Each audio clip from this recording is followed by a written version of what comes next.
Welcome to the Smart Business Seminar. This seminar will be investigating the statement products labeled as green have legitimate aspects of sustainability. Before an organization can market itself or its products as green or environmentally friendly, it must meet the requirements set out in the Australian Competition and Consumer Commission's Guide to Green Marketing and Consumer Law to show compliance with the Competition and Consumer Act 2010.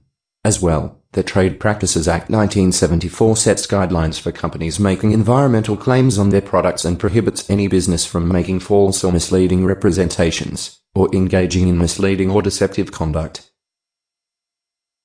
Green refers to products or services that are less damaging to the environment, are produced using methods or processes that save resources or reduce environmental impact as compared to those previously available, which were damaging to the environment.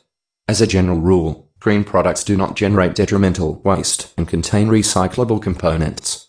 For example, IKEA are a green business because they use renewable energy and plant trees.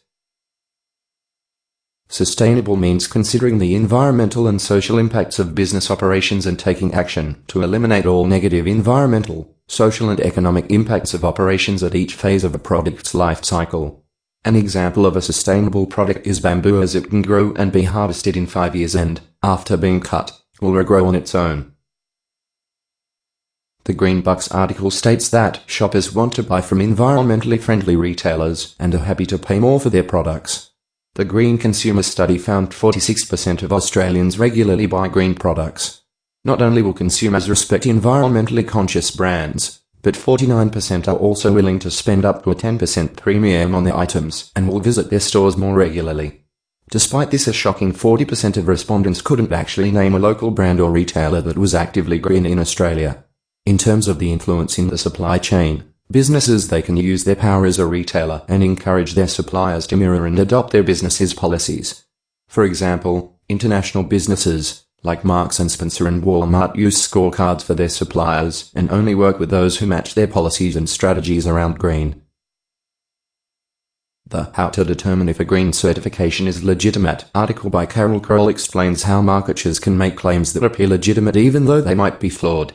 There is a large amount of competing environmental claims, some valid, others little more than marketing propaganda. This is known as greenwashing, where people are led to believe the product they're buying is better than it really is. For example, products can be marketed as chemical-free, but this is not specific, as even water is a chemical.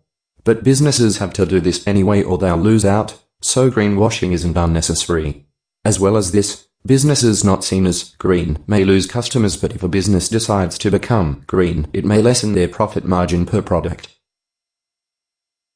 To help prevent businesses greenwashing, articles and pages have been developed. For example, Scott Case's article, Green Consumer Beware, goes into detail on how customers can avoid being misled. This is a clear issue within communities and this article aims towards fixing it. Although nothing can be done to stop businesses twisting the truth, systems put in by the government help suggest if a product is sustainable. For example, Energy Star rating on products, as well as labels that don't just state they do things but also validate their facts. Legislations and regulations are still there to keep businesses in line and stop complete lies, which settles customers in knowing there has to be some legitimacy to the product they're purchasing. Becoming green is a big part of a business because it leads to bigger profits due to more sales, as stated by Green Bucks, as well as positive popularity. For example, being featured in a newspaper article. As well as this, green business is becoming more respected for protecting the environment. Because green products are becoming more and more popular, it is vital that a business can advertise themselves as green. When green products were first becoming popular, it was very easy for businesses to maximize profit when changing very little in their product, therefore almost scamming their customers. But since green products have become more and more popular, legislations now assure that products advertised as green have to have some form of legitimacy to them. Not only is this comforting for customers, but the fact that customers that purchase green products feel like they are being helpful to the environment is also comforting for most consumers. Although there is a negative point in purchasing green products, and that is that it is often more expensive to purchase. Despite this, most people will still be willing to spend up to 10% more just to buy a product that is green, according to the Green Bucks article.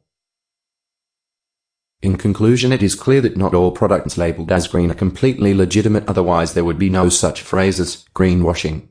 Despite this, due to laws and legislations, products labeled as green have to have some form of legitimate aspect to being green and can't completely lie.